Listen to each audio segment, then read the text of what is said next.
Hello, in this guide on Steam Guides, I'm going to talk to you about the changes to cultural victory. So, really, it shouldn't even be called a cultural victory anymore, and instead it really should be called the tourism victory, because that's essentially how you win it now. All of those little cultural points that you add up to get those extra social policies really don't matter anymore because, well, you need tourism and influence, which I'll talk about in a little bit here, to win the game. So, yeah, I do not know why they call it cultural victory still, but I suppose it'd sound a lot funnier if it was called a tourism victory. Anyhow, I'll read to you just a little tidbit of this. Tourism is generated through great works or artifacts that are placed in certain cultural buildings, and as primary yield you'll use to spread to other civilizations. Essentially, the more tourism you have through great works or artifacts or whichever it is that you do to obtain it, will increase your influence over another civilization, which again I'll show you this influence bar and things like that further in this video. So again, additionally you can boost tourism with everybody quite a bit through open borders, trade routes, shared religion, and certain ideological tenets. So that's a big important thing to remember there. If you're a person that doesn't like to have open borders with a lot of people, like my father, he absolutely hates having open borders with anybody. That's why he doesn't win these kinds of victories at all. You're going to want to, especially if you want to win culturally, because like it says, it does increase it quite a bit through open borders, trade routes, religion, yada yada yada. So you do want to do that because it's quite important. So now that we got that covered, I will show you the next part of a tourism victory, cultural victory. So as we continue here, talking about tourism and cultural victory, the Writers Guild, Artists Guild, and Musicians Guild, there we go. Sorry, I had a brain fart there. All of them are the same, so I won't show all three, but I will just show one because all of them are generally the same. So it'll cost you out of production to make it. It's a national wonder, so you only can build it in one city, but you can build it no matter what civ you have, no matter who has actually bought or produced it. So it will give you a great person point towards a great writer, adds up to 2 specialists in this building to gain culture, and increase the rate of great writer acquisition, plus 3 culture and GPP per specialist. So basically this adds extra specialists to a city. What I normally recommend, if you were to do this, were to build the writers, artists, and the third one. I keep having that brain fart. All in one city, so that way you have all the specialists in one city, especially if it's going to be a very large city, so that way you can squeeze all your specialists all together in one city, makes it a central hub. And a civilization that really does this well is Venice, because, well, Venice is only going to be one city. So with that being said, they're always going to have it there, so it helps out a lot. So now that that's covered, we will cover the next topic. So the great artist is reworked now. The great artist doesn't work the same way he used to. You can't just build a monument on a tile and get some extra culture out of it, but rather now you're going to be able to create a great work of art which generates both culture and tourism. I know it generates +2 tourism early on, and it's placed near the nearest city that has an appropriate building with an empty slot, like a palace, a museum, or a cathedral. Great artists can also create a golden age. Great artists are expended when they are used either way. Now, you don't want to use these guys for a golden age unless you are absolutely not caring about cultural victory whatsoever. You hate it and you just want to kill all the arts and smash all the arts on people's faces. So I would not recommend using him for a golden age unless otherwise. But he does help quite a bit in terms of filling up a slot in the palace or whichever. So you want these guys. You'll also end up getting great writers and great art, or that third one that I keep having that brain fart on. All of them pretty much work the same way. All of them will fill up a slot. And you're probably thinking right now, a slot? What? I don't even know what that means. I don't know why we need to do that. So don't need to worry here, because I'm going to show you that right next. So, hold on your pants, and we'll do that next. Alright, so we're back into this Brazil game. If you watched the prior videos, most of my videos are taking place in this one little pre-made game that I had done as playing Brazil. So, the cultural thing is still there, so you're still going to add up points. You're still going to get X amount of culture points per turn based upon the buildings that you have. Now here's a great example. I'm building an opera house in Rio. So remember that old opera house used to give you quite a few extra points of culture. Well, now it gives you +1 culture. It doesn't give you, I believe it was 3 or 4 culture per turn. I might be wrong on that. But it will also grant you a great work of music slot, meaning that if you get a great musician pops up somewhere, you can fill your opera house with a great work of music. Still not getting the point, still wondering, what are you talking about? What do you fill up? And here we go. So my culture, city names, and then there's the amphitheater, and like I was just saying, let's take the opera house for instance.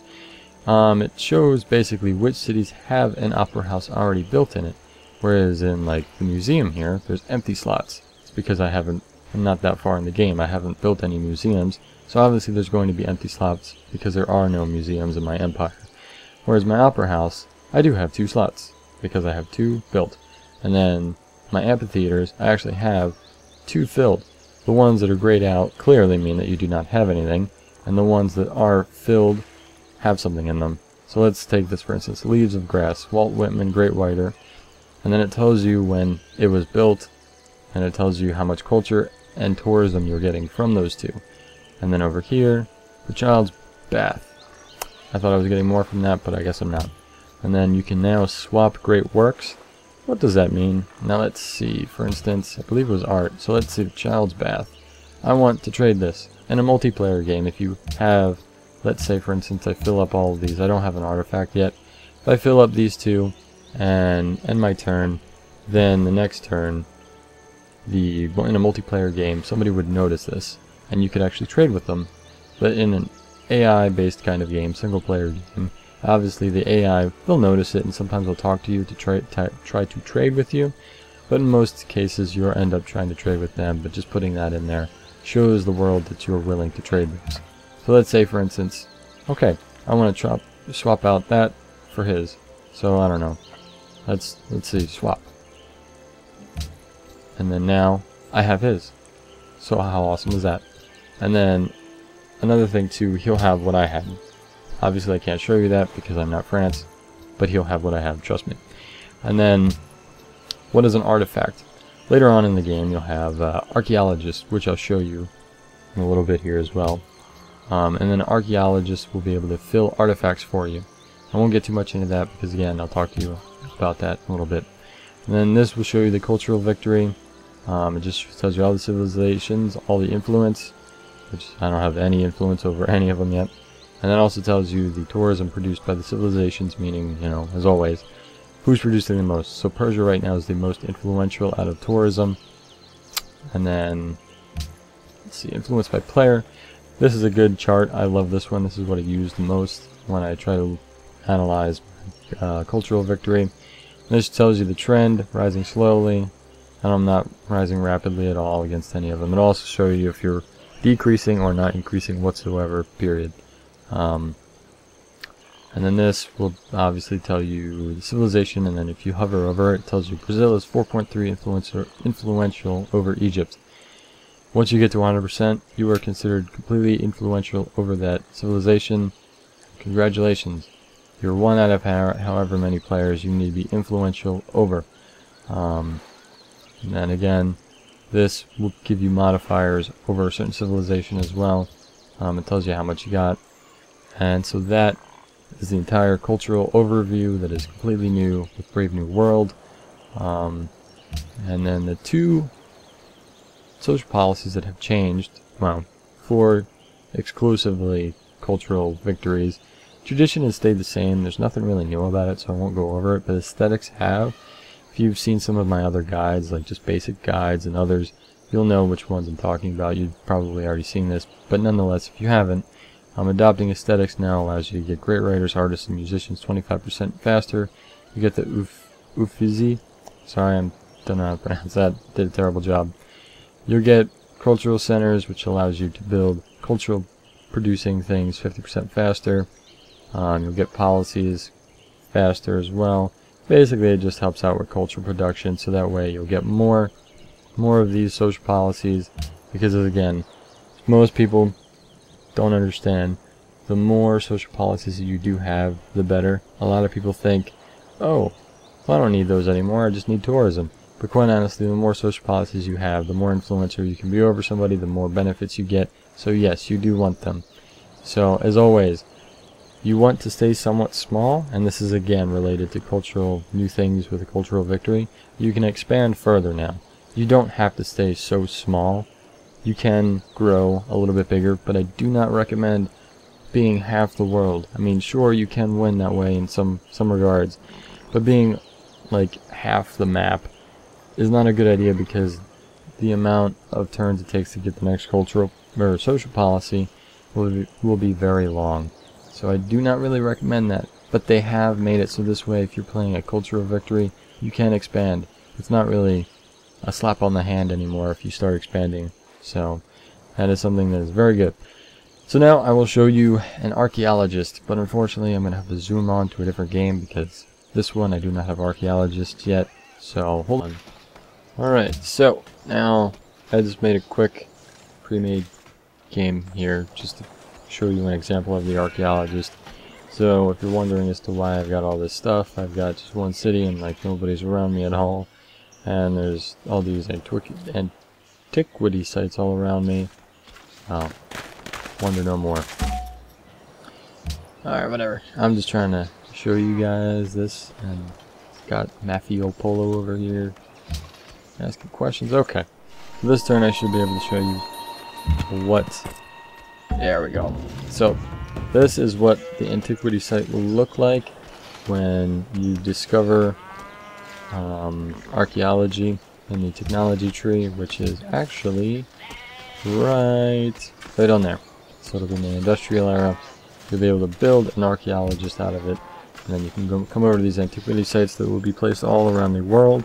And also, if you've had any battles with barbarians or other civilizations, if you remember at all by that time as well, chances are there will be an antiquity site, so keep a mental note of that, so that way you can kind of prepare your cities for knowing where some of them are. Plus there'll be hidden antiquity sites, in which exploration tree is great to have, because adopting all of it will allow you to see the hidden antiquity sites.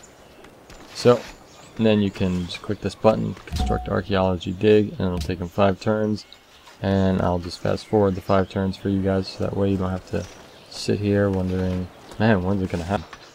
Alright, now that we've fast forwarded here a little bit, click that. Of course it's not done yet. Thought it would have been. Alright. Thank you. Alright, now that we finally cleared this and found the antiquity site, now choose archaeology. An archaeological dig has been established at an antiquity site.